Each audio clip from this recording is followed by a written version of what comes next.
Hello students, ਤੁਹਾਨੂੰ ਪਤਾ ਹੈ ਕਿ ਅਸੀਂ ਲੈਸਨ ਨੰਬਰ 2 ਜਿਸ ਦਾ ਨਾਮ ਹੈ ਸੇ ਨੋ ਸ਼ੁਰੂ ਕੀਤਾ ਹੋਇਆ ਹੈ। ਇਸ ਲੈਸਨ ਦਾ ਅਸੀਂ ਕੁਝ ਪਾਰਟ ਪੜ੍ਹ ਚੁੱਕੇ ਹਾਂ।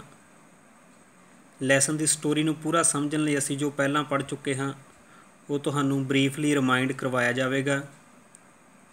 ਅਸੀਂ ਪੜ੍ਹਿਆ ਹੈ ਕਿ ਇੱਕ ਵਾਰ ਰਾਜਾ ਕ੍ਰਿਸ਼ਨਾ ਦਾ ਚਹੇਤਾ ਫੇਵਰੇਟ ਗੋਪਾਲ ਨਾਂ ਦਾ ਇੱਕ ਨਾਈ ਸੀ ਜਿਸ 'ਤੇ ਰਾਜੇ ਨੂੰ ਪੂਰਾ ਭਰੋਸਾ ਸੀ।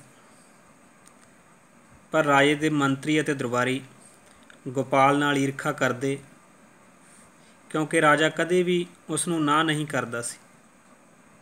ਇੱਕ ਦਿਨ ਮੰਤਰੀਆਂ ਅਤੇ ਦਰਬਾਰੀਆਂ ਨੇ ਰਾਜੇ ਨੂੰ ਕਿਹਾ ਕਿ ਉਹ ਗੋਪਾਲ ਨੂੰ ਨਾ ਕਰਕੇ ਦੇਖੇ, ਜਿਸ ਨਾਲ ਉਹ ਰਾਜੇ ਦੀ ਕਿਸੇ ਵੀ ਸਮੱਸਿਆ ਦਾ ਹੱਲ ਨਹੀਂ ਕਰ ਸਕੇਗਾ। ਰਾਜਾ ਇਸ ਗੱਲ ਨਾਲ ਸਹਿਮਤ ਹੋ ਗਿਆ। ਜਿਸ ਸਮੇਂ ਦਰਬਾਰ ਵਿੱਚ ਸਧਾਰਨ ਮੁੱਦਿਆਂ 'ਤੇ ਵਿਚਾਰ ਚਰਚਾ ਚੱਲ ਰਹੀ ਸੀ ਤਾਂ ਗੋਪਾਲ ਰਾਜੇ ਦੁਆਰਾ ਪੁੱਛੇ ਗਏ ਪ੍ਰਸ਼ਨਾਂ ਦਾ ਜਵਾਬ ਦੇਣ ਲਈ ਕਹਿੰਦਾ ਤਾਂ ਰਾਜਾ ਹਰ ਵੇਲੇ ਉਸ ਨੂੰ ਨਾ ਕਹਿੰਦਾ। ਕੁਝ ਸਮੇਂ ਬਾਅਦ ਗੋਪਾਲ ਸਮਝ ਚੁੱਕਾ ਸੀ ਕਿ ਇਹ ਮੰਤਰੀਆਂ ਅਤੇ ਦਰਬਾਰੀਆਂ ਦੀ ਕੋਈ ਚਾਲ ਹੈ ਜੋ ਉਸ ਤੋਂ ਛੁਟਕਾਰਾ ਪਾਉਣਾ ਚਾਹੁੰਦੇ ਹਨ। ਹੁਣ ਉਸਨੇ ਸਹੀ ਮੌਕੇ ਦਾ ਇੰਤਜ਼ਾਰ ਕਰਨ ਦਾ ਫੈਸਲਾ ਕੀਤਾ ਤਾਂ ਜੋ ਭਵਿੱਖ ਵਿੱਚ ਆਪਣੀ ਬੁੱਧੀਮਤਾ ਨੂੰ ਸਾਬਤ ਕਰਕੇ ਮੰਤਰੀਆਂ ਅਤੇ ਦਰਬਾਰੀਆਂ ਨੂੰ ਸਬਕ ਸਿਖਾ ਸਕੇ। Now we continue the next part of the lesson say no.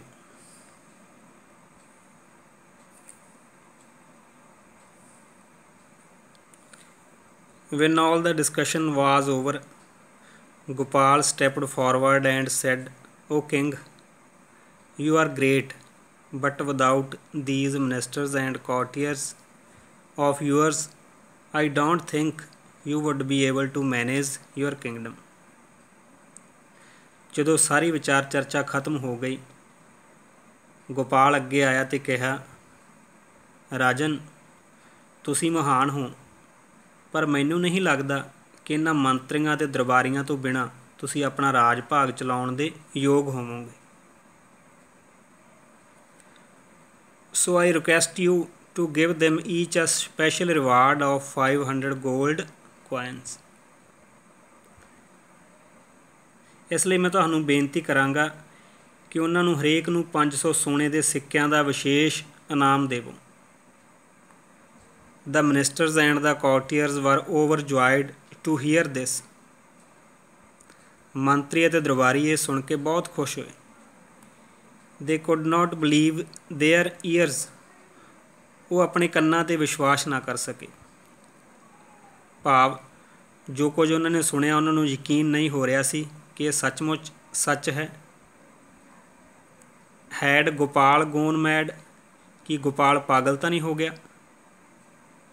Y was he praising them?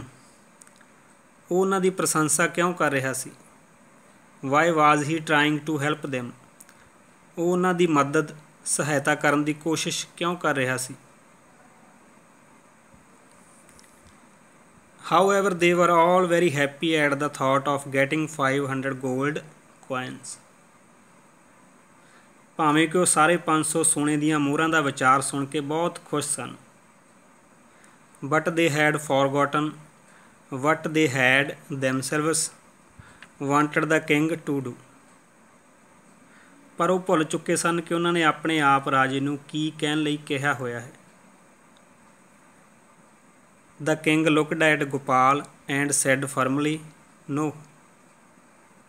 ਰਾਜੇ ਨੇ ਗੋਪਾਲ ਵੱਲ ਦੇਖਿਆ ਅਤੇ ਪੱਕੇ ਤੌਰ 'ਤੇ ਕਿਹਾ, ਨਹੀਂ। The ministers and the courtiers were all very sad to hear this। ਮੰਤਰੀ ਅਤੇ ਦਰਬਾਰੀ ਇਹ ਸੁਣ ਕੇ ਸਾਰੇ ਬਹੁਤ ਉਦਾਸ ਹੋ ਗਏ। ਗੋਪਾਲ ਕੰਟੀਨਿਊਡ। ਗੋਪਾਲ ਨੇ ਆਪਣੀ ਗੱਲ ਨੂੰ ਜਾਰੀ ਰੱਖਿਆ।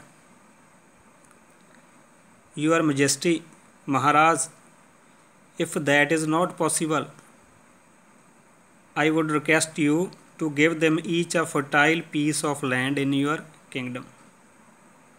ਮਹਾਰਾਜ, ਜੇ ਇਹ ਸੰਭਵ ਨਹੀਂ, ਮੈਂ ਤੁਹਾਨੂੰ ਬੇਨਤੀ ਕਰਾਂਗਾ ਕਿ ਉਹਨਾਂ ਨੂੰ ਹਰ ਇੱਕ ਨੂੰ ਆਪਣੇ ਰਾਜ ਵਿੱਚੋਂ ਜ਼ਮੀਨ ਦਾ ਇੱਕ ਉਪਜਾਊ ਟੁਕੜਾ ਦੇ ਦੇਵੋ। Once again the ministers and the courtiers looked happy.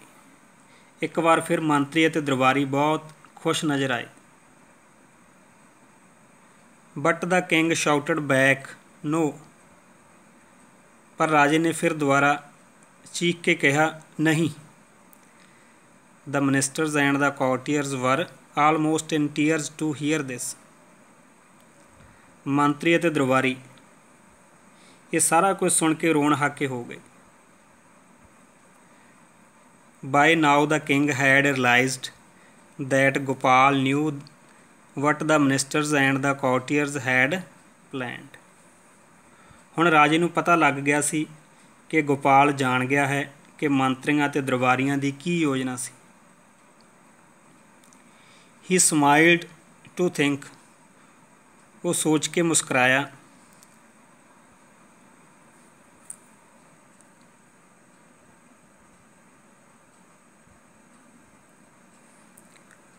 Gopal will now show them how clever and witty he remains even if I say no to what he says। Gopal ਹੁਣ ਉਹਨਾਂ ਨੂੰ ਸਿੱਧ ਕਰਕੇ ਦਿਖਾਏਗਾ ਕਿ ਉਹ ਕਿੰਨਾ ਚਲਾਕ ਅਤੇ ਬੁੱਧੀਮਾਨ ਹੈ, ਭਾਵੇਂ ਮੈਂ ਉਸ ਨੂੰ ਨਾ ਵੀ ਕਹਿੰਦਾ ਹਾਂ ਜੋ ਉਹ ਕਹਿੰਦਾ ਹੈ। At last Gopal said. ਅਖੀਰ ਵਿੱਚ ਗੋਪਾਲ ਨੇ ਕਿਹਾ, ਉਹ ਕਿੰਗ, ਉਹ ਰਾਜਨ, but I would request you not to ask your ministers and courtiers to work like farmers in your fields।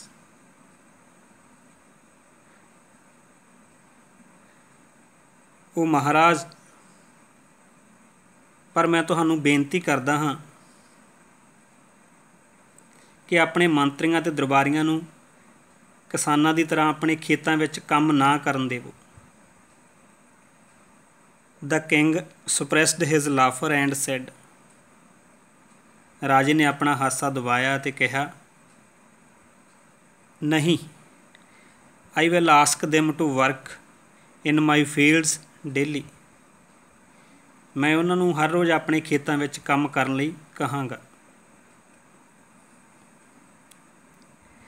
The ministers fell at the king's feet and said, O king, we are all very sorry।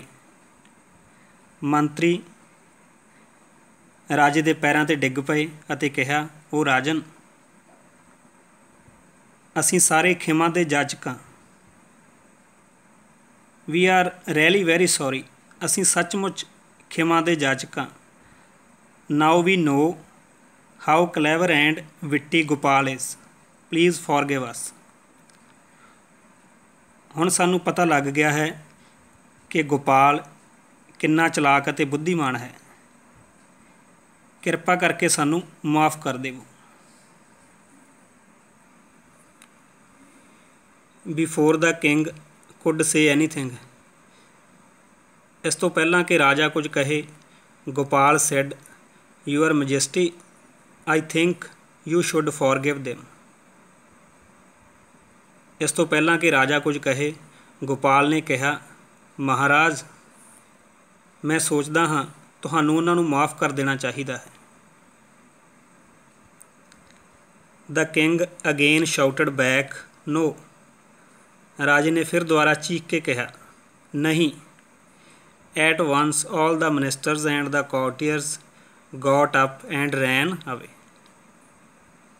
ਇੱਕ ਵਾਰ ਸਾਰੇ ਮੰਤਰੀ ਅਤੇ ਦਰਬਾਰੀ ਉੱਠ ਕੇ ਖੜ੍ਹੇ ਹੋ ਗਏ ਅਤੇ ਦੌੜ ਗਏ।